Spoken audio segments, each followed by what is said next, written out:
Hello everyone, welcome to देश विद्यालय। दोस्तों, सबसे पहले आपको स्वतंत्रता दिवस की हार्दिक बधाई।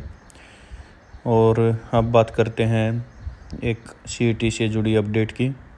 तो इसमें इन्होंने ये बताया है कि हो सकता है आपके जो नियम है इनमें बदलाव हो जाए। सीईटी में सामाजिक आर्थिक मानदंड के नंबर न जोड़े जाएं और एचएसएससी परीक्षा में भी न्यूनतम 50% अंकों की सीमा में बदलाव होना चाहिए।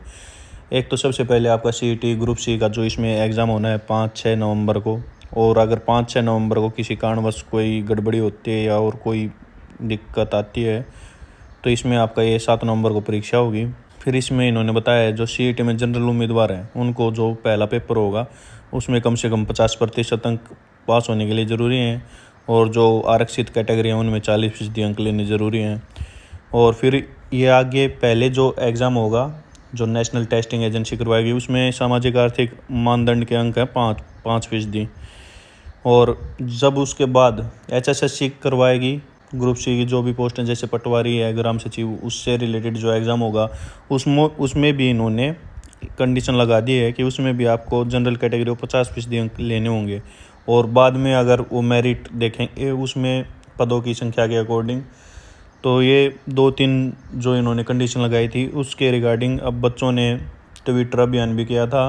और अब उनकी मांग है कि इनमें चेंज किया जाए, नियमों में बदलाव किया जाए। जैसे टीचर भर्ती में एचटेट होता है तो इसमें भी एक क्वालिफाइंग हो सीईटी।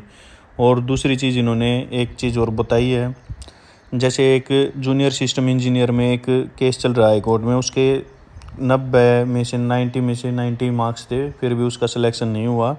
तो अब ये चाह रहे हैं कि ये जो सामाजिक आर्थिक मानदंड के अंक हैं इनमें भी कुछ चेंज किया जाए। ये जैसे स्टार्टिंग में 5% अंक लगेंगे, फिर जो पोस्ट वाइज आपका एग्ज़ाम होगा उसमें 2.5% फिर हैं, तो ये टोटल 7.5 मार्क्स हो गए, 7.5।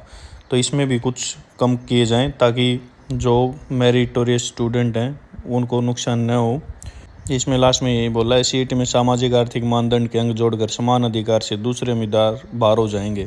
तो बच्चे अब इसमें यही चाह रहे हैं कि सबको बराबर अवसर मिले।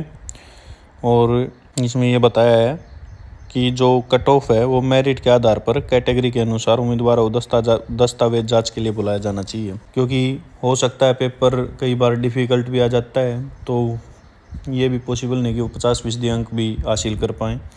तो ये एक बहुत बड़ी अपडेट थी। ऐसे ही जॉब रिलेटेड अपडेट्स पाने के लिए प्लीज़ चैनल सब्सक्राइब करें। Thank you. आपका दिन शुभ रहे।